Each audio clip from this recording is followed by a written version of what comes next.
Hey there, I'm Ben. Okay, welcome back. Today we are reviewing the Btootos. The Btootos. They are headphones. We are reviewing headphones, and that's what matters. So these are like $37 from Amazon, and they're supposed to be waterproof. I'm gonna take them into the shower and see if they kill me or not. So let's begin with the hardware. Fit, finish, and physicality. On the note of physicality, honestly, it feels pretty cheap. The matte outside does look nicer, and at a guess, it will probably last longer than a smooth finish would. It does not have any of that pleasant weight to it, which I know is kind of a good thing because, of course, it's going in your pocket. We don't want it to be that heavy, but at the same time, unrelated. But I'm kind of impressed at how good the bass is, although I'm getting ahead of myself. We will talk about the sound quality in a minute. Worth noting that they don't pause when you take them out of your ear, which I'm actually kind of enjoying. I do sort of miss the old school, just take it out of your ear and to hell with the consequences. You know, I don't care what happens when I take my headphones out of my ear. There is also no wireless charging built into this case. I thought this would not be a big deal because it's USB-C, and I love USB-C, and I have so many cables for that, but I am actually really surprised at how much I've gotten used to charging my headphones wirelessly, and I do miss this feature. Generally speaking, are they comfortable? Yeah, I could wear these for a full day and not notice or care that they're still in my ears. They are really great in that way. I like that the display indicates when it's charging the headphones, but I don't like that it doesn't show how much it's actually charged each bud.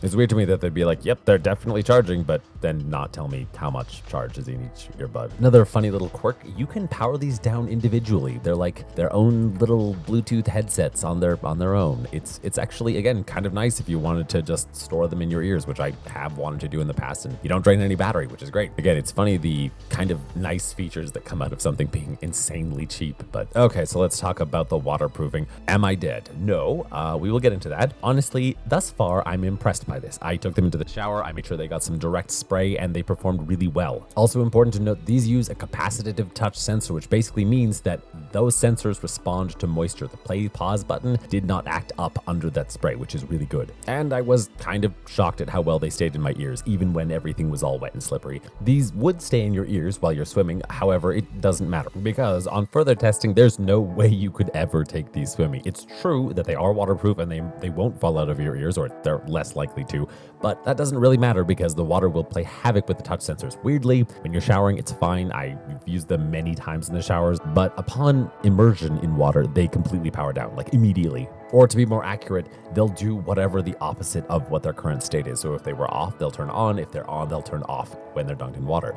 Again, that's that cool capacitive touch sensor working. I'm just going to take this moment to point out that the audio quality, generally speaking, is really good regardless of when they're wet. And while they do still work after being dunked repeatedly and used in the shower, I would say that they do get a little bit foggy or hazy sounding. Imagine you throw a pillow over your speaker, kind of like that. I don't notice any of these problems when I'm just showering, but if you do fully submerge them more than once, or even once, you may need to let them dry for a little bit before they sound clear and sharp again. Well, it might be generous to say clear and sharp, but you know what I mean, less foggy. Which brings us to sound quality. Disclaimer, I'm not an audiophile, and my guess is if you're shopping for $60 wireless headphones, neither are you. I know that my XM4s sound better than these, but honestly, to me, the difference is not so much. And my guess is that if you're an average consumer, it will be the same for you.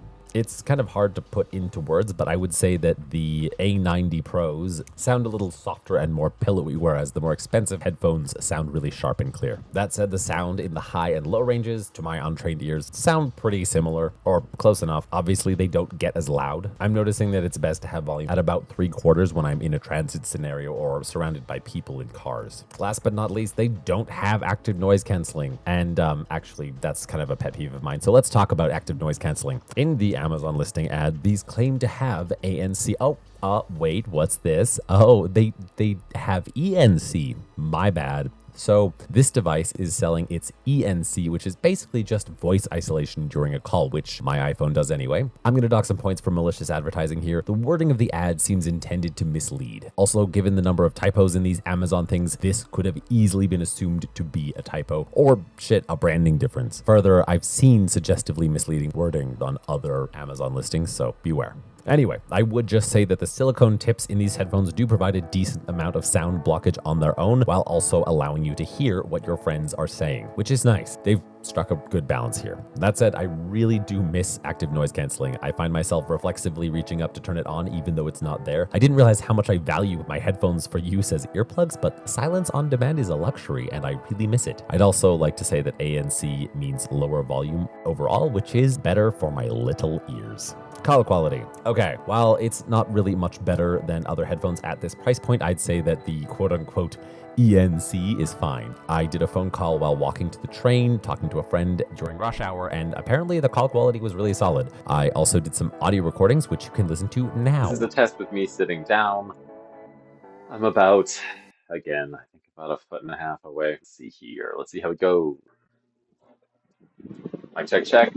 Check 1, 2. The quick brown fox jumps over the lazy dog. The quick brown fox jumps over the lazy dog. This is setting 1. I've used these a couple of times for phone calls, and honestly, while I wouldn't say that it's the gold standard, it's a very serviceable headset. Interface. Pairing is easy. Just put them in and then tap the side to put them into pairing mode. They show up immediately, or they did for me anyway. Auto connection is also solid, although I have a beef that we will, again, talk about in a minute. The only thing that really pisses me off is the way that calls default to my phone instead of my Bluetooth headset, even if I'm currently in a call on my headphones and I push end/answer. Worth noting that this is also happening with my more expensive Sonys. I would just like to say a very heartfelt fuck Apple for this. Device switching. This experience is, how to put it? Terrible. You are obligated to disconnect from one device before you connect to another. It must be done manually. And just in case you were wondering, I've looked at the manual. There is no button or way to get it into pairing mode once it's already been paired to a device, which is ridiculous. So yeah, this device is very monogamous, not polyamorous, like most headphones out there. Which brings me to my next point, buttons. You've got to be really firm with the buttons. Honestly, the touch controls on this are sloppy. I think that other than the ridiculous pairing thing, that's the thing that's most annoying about this product. When you skip back, also, there's a boop sound that you always get. This sound actually cancels out the first second of the song you're listening to, so if there's a really good first note that you're super fond of, you'd need to skip to the previous song and then skip forward so that you can hear it. Also, doing what I just described is really difficult, partly because the controls are a little finicky, but also basically because you have to hold for 2 seconds to skip back. You have to make sure that the second you hear the boop, you press it again very firmly. And because the buttons are so cheap, it's difficult to get the button to register the second time that you push it. I'm 99% sure almost anyone could use the old remote design from wired headphones back in the day, and I would strongly encourage competitors to at least test this design because it seemed to work pretty well for a lot of people for a long time. Okay, battery. Charging. I noticed that with a 45-watt charger, it charges fairly quickly from 30 to about 80%. Fully charging these took about 7% off the case's battery. Also, while I'm giving you numbers like this, please keep in mind that batteries are very chemical things, and the numbers that I get might be very different from the numbers that you get. All that to say that I did have one playing all night by accident, and it got down to about 20%. The battery on these is actually surprisingly solid. I don't know if in the years to come it'll fucking die, but as it is, out of the box, it's pretty great. Also, I fully charged them on March 8th, and the case ran out of battery around lunchtime on March 12th. Worth noting that even now, the headphones have a full charge, even though the case is dead.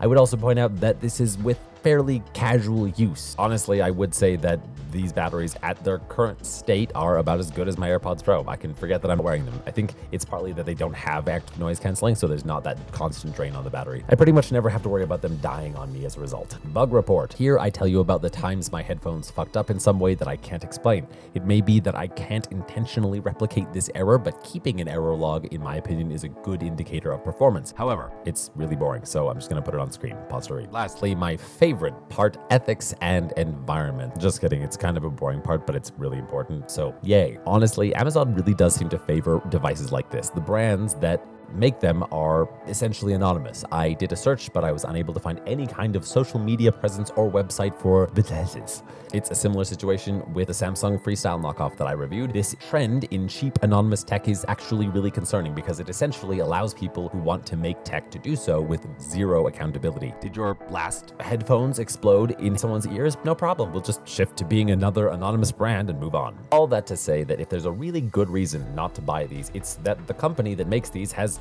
zero accountability. How do they treat their workers? Are they dumping lithium-ion sludge into rivers? Without spending days or possibly months digging, it's really hard to know. Also, I don't really have the money to fly to Shenzhen right now. The channel Half as Interesting actually has a very interesting video about this, and you're welcome to watch it after you've watched my video. I'll drop a link below the like button. Bearing in mind what I just said, I'm gonna say it again. I would not recommend that you buy these. Not because they're terrible, to be honest, they're decent and they're about what you'd expect for the price. Yes, the touch controls are really bad, but exclusively for shower use, they would be livable, and honestly, I've been tempted to keep them. That, and unsurprisingly, buying one pair of these costs less than replacing just one AirPod Pro. Ask me how I know that. That said, even though I hate Apple for all of its virtue signaling bullshit, at least it's a brand which can be held accountable, questioned, and boycotted when necessary. The Btootos brand is kind of like having a con artist for a father. You'd like to build a relationship with him, but he keeps changing his name. Okay, thanks so much for watching all the way to the end of the video. My name is Ben, this is BRBTG, and as always, I'll be right back.